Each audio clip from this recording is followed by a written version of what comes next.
আমরা চাই দালানে যে থাকে তার সন্তান যেমন শিক্ষার সুবিধা পাবে, ঠিক একইভাবে করাইল বস্তিতেও যে মানুষগুলো থাকে তাদের যারা সন্তান আছে তারাও ঠিক ওই দালানের মানুষের সন্তান যেভাবে শিক্ষা ব্যবস্থা পাবে, যেভাবে খেলাধুলা শিখবে, যেভাবে বিদেশি ভাষা বলতে শিখবে, আমরা চাই করাইল বস্তিবাসী যারা আছেন তাদের সন্তানরা একইভাবে বিদেশি ভাষা যাতে শিখতে পারে, বাংলাদেশের মানুষের বিপদে আপসে পাশে দাঁড়ানো যায়। এখানে আজকে আমার সামনে বহু মা বোনেরা বসে আছেন। আপনাদের নিশ্চয়ই মনে আছে, সবার কম বেশি সকলের মনে আছে, এখানে বহু মুরব্বী উপস্থিত আছেন যে খালেদা জিয়া যখন দেশের দায়িত্বে ছিলেন সেই সময় কিন্তু ওনার সময় প্রথম মা বোনদের শিক্ষা ব্যবস্থা ক্লাস 1 থেকে ইন্টারমিডিয়েট পর্যন্ত মা বোনদের শিক্ষা ব্যবস্থা বিনামূল্যে করা হয়েছিল। মনে আছে আপনাদের মা বোনেরা? মনে আছে। একইভাবে নিশ্চয়ই এখানে অনেক মুরব্বী আছেন, এখানে যারা আছেন আমারও যেরকম গ্রামে একটি বসত ভিটা আছে, ঠিক আপনাদেরও সবারই কারো না কারো আত্মীয় স্বজন পরিবার পরিজন গ্রামে রয়েছেন, কৃষি কাজের সাথে জড়িত আছেন। আপনাদের মনে আছে শহীদ রাষ্ট্রপতি জিয়াউর রহমান যখন জীবিত ছিলেন, উনি যখন দেশ পরিচালনা করেছেন সেই সময় আমরা দেখেছি কিভাবে উনি খাল খনন করেছিলেন, সেই খাল দিয়ে পানি এসেছিল এবং সেচ ব্যবস্থা সহ বিভিন্ন উপকার মানুষ পেয়েছিল সেই খাল খননের মাধ্যমে। আমরা দেখেছি যে কিভাবে সেই সময় বিভিন্ন ভাবে ব্যবস্থা গ্রহণের মাধ্যমে চাল ডাল তেল সহ নিত্য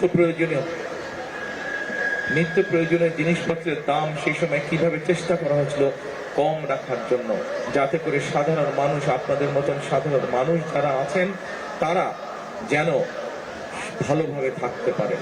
প্রিয় করাইলবাসী, আমার সামনে উপস্থিত প্রিয় মুরব্বীবর্গ, আজকে আপনারা এখানে দোয়ার অনুষ্ঠানের আয়োজন করেছেন।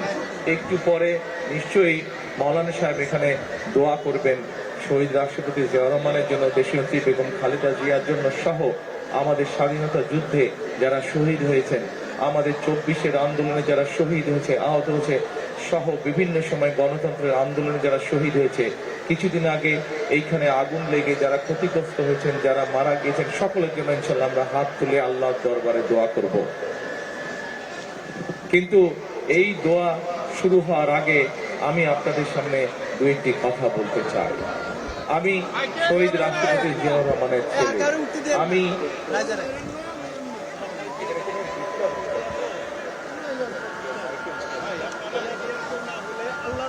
আমি শহীদ রাষ্ট্রপতি জিয়াউর রহমানের ছেলে। এখানে অনেক মুরব্বী আছেন যারা শহীদ রাষ্ট্রপতি জিয়াউর রহমানকে দেখেছেন। আমি দেশনেত্রী খালেদা জিয়ার সন্তান, আমি আমার দলের একজন কর্মী। আজকে আমরা এখানে হাজির হয়েছি এই দোয়া অনুষ্ঠানে, কিন্তু যেহেতু আমরা রাজনীতি করি, আমাদের রাজনীতিটা কাদের জন্য? আমাদের রাজনীতিটা হচ্ছে আপনাদের মতন সাধারণ মানুষ যারা আপনারা আছেন, আপনাদের জন্য। কিভাবে আপনাদের অবস্থান, আপনাদের জীবনযাত্রা, আপনাদের দৈনন্দিন জীবন কিভাবে একটু ভালো হতে পারে, সেটাই হচ্ছে আমাদের কাজ, সেটি হচ্ছে আমাদের লক্ষ্য, সেটি হচ্ছে আমাদের উদ্দেশ্য। প্রিয় করাইলবাসী, আমি এখানে আসার আগে শুনেছিলাম যে এখানকার এলাকার কি কি সমস্যা। এখানে আমাদের এক বোন একটু আগে যখন বক্তব্য রেখেছেন উনি কতগুলো কথা বলে গিয়েছেন। এখানে এক মুরব্বী একটু আগে বক্তব্য রেখেছেন, এখানে একটু আগে একজন মুরব্বী বক্তব্য রেখেছেন, উনিও এলাকার এখানে কিছু সমস্যার বিষয় কথা বলে গিয়েছেন। আজকে আমরা আল্লাহর দরবারে হাত তুলি, চলেন একসাথে। আমরা আল্লাহর দরবারে এই জন্য হাত তুলে চাইতে পারি কারণ আমরা মুসলমান, আমরা আল্লাহতে বিশ্বাস করি। আল্লাহ যদি রহম করে, আল্লাহ যদি আমাদেরকে তৌফিক দেন, তাহলে আমরা ইনশাআল্লাহ যে কোনো কাজে সফল হতে পারবো।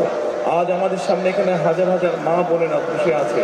সারা বাংলাদেশে এরকম বহু মা বোনেরা আছে যারা বিভিন্ন রকম কষ্টের মধ্যে আছে। আমরা সেই মা বোনদের জন্য আল্লাহ যাতে আমাদেরকে তৌফিক দেন, আমরা সেই মা বোনদের জন্য, মা বোনরা যাতে সচ্ছলভাবে চলতে পারেন, সেই সচ্ছলভাবে যাতে চলতে পারেন, আমরা মা বোনদের জন্য ফ্যামিলি কার্ড নামে একটি কার্ড দিতে চাই। আল্লাহ যদি আমাদেরকে তৌফিক দেন যাতে করে মা বোনদের উপকার হয়। প্রিয় ভাই বোনেরা, একটু আগে আমি আপনাদের সামনে বলেছি যে আমরা দেশের মানুষের, দেশের বিশেষ করে আমাদের প্রত্যেকেরই আত্মীয় স্বজন, বন্ধু বান্ধব যারা গ্রামে থাকেন, কেউ না কেউ কৃষিকার্যের সাথে জড়িত। আমরা এই কৃষকদেরকে সহযোগিতা করার জন্য আল্লাহ তাআলা যদি আমাদেরকে তৌফিক দেন, আমরা সেই কৃষকদের জন্য কৃষক কার্ড নামে একটি কার্ড দিতে চাই, যার মাধ্যমে তাদের কাছে আমরা কৃষির সুবিধা পৌঁছে চাই।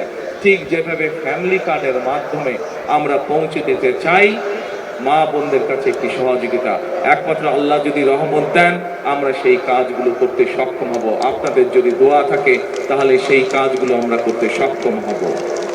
প্রিয় ভাই বোনেরা, করাইলবাসীতে আপনারা যারা বসবাস করেন, আপনাদেরও সন্তান আছে, আমারও সন্তান আছে। আমাদের ভবিষ্যৎ হচ্ছে আমাদের আজকের সন্তানেরা, প্রত্যেকটি মানুষের ভবিষ্যৎ। আমরা চাই দালানে যে থাকে তার সন্তান যেমন শিক্ষার সুবিধা পাবে, ঠিক একইভাবে করাইল বস্তিতেও যে মানুষগুলো থাকে তাদের যারা সন্তান আছে তারাও ঠিক ওই দালানের মানুষটার সন্তান যেভাবে শিক্ষা ব্যবস্থা পাবে, যেভাবে খেলাধুলা শিখবে, যেভাবে বিদেশি ভাষা বলতে শিখবে, আমরা চাই করাইল বস্তিবাসী যারা আছেন তাদের সন্তানরা একইভাবে বিদেশি ভাষা যাতে শিখতে পারে, তাদের সন্তানরাও যাতে চিকিৎসা পেতে পারে, তাদের সন্তানরাও যাতে একইভাবে ঠিক